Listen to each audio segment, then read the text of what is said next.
Bienvenue sur la chaîne panafricaine, merci de nous suivre dans ce nouveau numéro de décryptage. Rapprocher les acteurs camerounais du digital et de la tech à Douala, c'est l'objectif que s'est donné le Douala Digital Show, une plateforme d'échange sur le numérique qui a ouvert ses portes les 6 et 7 décembre 2019 dans la capitale économique camerounaise. Les organisateurs entendent désormais faciliter la rencontre des acteurs de l'industrie, des technologies et du numérique du Cameroun. Diane Audrey Ngako, la promotrice de Douala Digital Show, est l'invitée de cette nouvelle sortie de décryptage. Pouvez-vous nous présenter le Douala Digital Show? Alors, Douala Digital Show, c'est une marketplace, une sorte de carrefour où tous les acteurs de la scène numérique du Cameroun et peut-être plus tard d'Afrique centrale se retrouvent. L'idée est aujourd'hui de savoir qui fait quoi dans l'écosystème, de le structurer et qui mieux que les professionnels du secteur pour le structurer. L'idée aussi, c'est d'avoir des personnes du gouvernement parce qu'on a besoin d'eux pour se développer, potentiellement digitaliser le Cameroun. Et on a aussi besoin d'acteurs clés, que ce soit dans le e-banking, le e-santé, l'éducation, pour se retrouver, pour voir les good practices et les bad practices, pour s'assurer que tout est au top. Et lorsqu'un investisseur demain vient, Mark Zuckerberg de Facebook, par exemple, qui investit un peu partout sur le continent, arrive, il veut en fait se retrouver au sein d'un événement, au sein d'un carrefour, au sein d'une marketplace où tous ces acteurs se retrouvent. Donc quand vous rentrez au Douala Digital Show, quand vous vous tournez, vous avez une personne du gouvernement. Quand vous regardez devant vous, vous avez des personnes dans la banque qui pensent à la banque de demain. Vous allez regarder à droite, vous avez des opérateurs qui vous disent comment ils ont réussi à migrer du simple téléphone mobile aujourd'hui à un service de mobile money qui est en train de se transformer en banque. Pourquoi avoir fait le choix de la ville de Douala pour cette plateforme? Sincèrement, l'agence qui organise, qui est mon agence, Omancart, est une agence basée à Douala. On maîtrise Douala, et puis Douala, c'est la capitale économique. Et puis, je pense que 90% des personnes qui font le numérique aujourd'hui au Cameroun, allez, 80%, sont des personnes qui sont dans le secteur économique. Comme je disais, que ce soit les banques, que ce soit les telcos.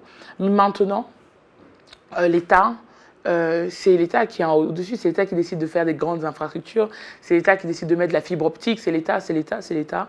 Et eux, logiquement, parce que c'est un rapport gagnant-gagnant, ont peut-être moins de problèmes à venir à Douala. C'est l'occasion aussi pour eux de rencontrer les acteurs qui font des choses et de voir comment on peut ensemble créer un Cameroun qui bouge, un Cameroun 5.0, 6.0. Vous avez pu mobiliser des intervenants de plusieurs pays du continent. Comment avez-vous réussi cela? La chance qu'on a, c'est d'avoir un réseau. Et puis de baigner dans un milieu où on se connaît. Finalement, le milieu de la tech ou du numérique, comme M. Poudingolais disait hier, c'est vraiment un très petit milieu. Tout le monde se connaît, tout le monde sait un peu ce que vous faites. Et lorsque vous avez l'habitude d'être ultra professionnel, ultra carré, ce que je suis, les personnes se disent que si vous faites quelque chose, ça peut être bien. C'est une première édition. Et tout grand voyage commence par un pas. On a fait le premier pas et voilà, et tout le monde nous a suivis. Enfin, tout le monde. Toutes les personnes que vous avez vues. C'était un honneur d'avoir Edith Brou de la Côte d'Ivoire et qui, il y a 2 mois encore, interviewait Kagame au Youth Forum à Kigali, qui était là, qui a porté le projet et pour être vraiment sincère avec vous, sans gagner un franc, mais parce qu'elle y croyait. Des personnes qui sont venues, voilà, comme vous avez dit aussi de la Côte d'Ivoire, Parola Audrey Dengue qui est venue partager ses good practices sur la production de contenu. Elle propose aujourd'hui une émission pour une chaîne panafricaine, enfin en tout cas francophone. Et c'était très intéressant de la voir aussi, d'avoir Poudingolais de l'entreprise Camtel, qui finalement est l'opérateur des opérateurs. On peut avoir tous les opérateurs du Cameroun, mais celui qui décide de si on aura Internet ou pas, reste cette entreprise. Avec des visuels, avec des infographies claires, on a pu comprendre la situation d'Internet au Cameroun. On a pu découvrir que 52 sur 58 départements du Cameroun ont la fibre optique, ce qu'on n'imagine pas. Et surtout, Douala n'avait pas un événement phare qui réunissait les acteurs. La question des Smart Cities a été évoquée lors du Douala Digital Show. Quel regard portez-vous sur le développement des villes intelligentes au Cameroun notamment? Je suis pas vraiment une experte de la question, mais c'est un sujet qui m'intéresse. Je pense aujourd'hui qu'avant de penser même aux villes intelligentes, il faut penser à ce que j'appelle les Smart Citizens, des citoyens qui sont entre guillemets intelligents. Certaines personnes diront des citoyens civiques. Pour ça, ça commence par avant de vouloir avoir des villes intelligentes, lorsqu'on parle de mobilité, il faut être capable d'être dans une ville vous pouvez facilement vous déplacer. Après, 70% des Camerounais, en fait, marchent. Ils ne sont pas dans le taxi. Ils ne sont pas sur les motos. Ce sont des personnes qui marchent. Ils se déplacent beaucoup en marchant. Mais si on sait que 70% des Camerounais, vivant même, prenons le cas de Douala, Bafoussam, Kribi, ces grandes villes, marchent, excusez-moi, à Douala, il n'y a pas de trottoir qui permettent de vivre une expérience pleinement. Pareil pour Yaoundé, ça veut dire que vous mettez au mal, à mal 70% même qui finalement évite la pollution de nos villes, évite la pollution de nos pays. Et le minimum qu'ils demandent aujourd'hui, c'est d'avoir des trottoirs où ils peuvent circuler.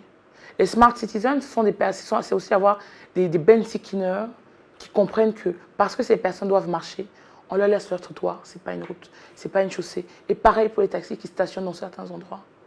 C'est aussi de se dire que qu'est-ce qu'on fait de nos déchets? Il n'est pas normal d'aller au marché Congo ou Mokolo, à côté de la femme qui vend les oranges, vous avez une tonne de poubelle. Alors naturellement, elle va nous dire que oui, mais Isakam n'est pas venu récupérer. Mais il y a plein de solutions. Comment aujourd'hui, comme j'ai vu au Togo, on transforme des dépotoirs aujourd'hui en... Qu'est-ce que j'ai vu? J'ai vu qu'ils ont transformé ça en potager. How? Parce qu'en fait, sur 1 kilomètre, chacun a son objectif. Je collecte les déchets. Une fois que je collecte les déchets, je transforme les déchets. J'ai droit à des petits points qui font que dans le quartier, au lieu de payer peut-être mon eau à 1500 francs CFA, parce que j'ai fait des actions citoyennes, le boutiquier joue le jeu et je paye mon eau à 1400. Pensez-vous que le Douala Digital Show puisse accélérer la digitalisation des Camerounais? Le Douala Digital Show, ce n'est pas un événement pour les Camerounais qui veulent se digitaliser. Les personnes qui doivent digitaliser les Camerounais, ce sont les opérateurs de téléphonie. Ce sont les banques qui ont tout intérêt. C'est l'État du Cameroun. Ce n'est pas Douala Digital Show. Douala Digital Show, comme j'ai dit, c'est le carrefour, c'est la marketplace des acteurs de ce secteur. Les acteurs de ce secteur connaissent les enjeux. Les acteurs de ce secteur savent là où ils doivent aller. Les acteurs de ce secteur savent qu'aujourd'hui, il est important de structurer. Et quand c'est comme ça, ils rentrent dans notre événement, ils le développent, ils savent que là, ils vont trouver de bonnes idées, ils savent que là, ils vont pointer certaines choses qui sont importantes. Mais notre rôle à nous, dans la digitalisation, ce n'est pas d'aller digitaliser la maman qui est Bolova. La première édition du Douala Digital Show a-t-elle atteint ses objectifs, selon vous? Oui, écoutez, moi, je ne suis pas quelqu'un de pressé. Je pense que mon équipe non plus. On a eu cette idée il y a 2 ans. On a hésité à la mettre en place, comme beaucoup de personnes. Moi, je prends mon cas en tant qu'entrepreneur. Hein. On a plein d'idées qui nous viennent, on se dit on fait, on ne fait pas. Et quand on est Camerounais, c'est super dur avec les Camerounais. On va au Rwanda, on voit des choses. On va en Côte d'Ivoire, on voit des choses. On va au Sénégal, on se dit les Camerounais. Et finalement, on saute le pas. Et en fait, on a atteint nos objectifs. Notre premier objectif qui était très petit.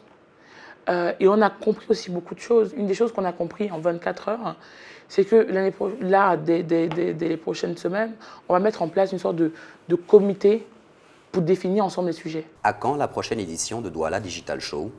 Pareil, hein, comme cette année, en 2020. Et 2020, c'est une très très belle année pour faire des choses. Donc on annoncera certainement la date fin de ce mois au début janvier. Mais on sera dans les mêmes eaux, c'est-à-dire 7 ou 8 décembre, ça sera toujours un vendredi, un samedi.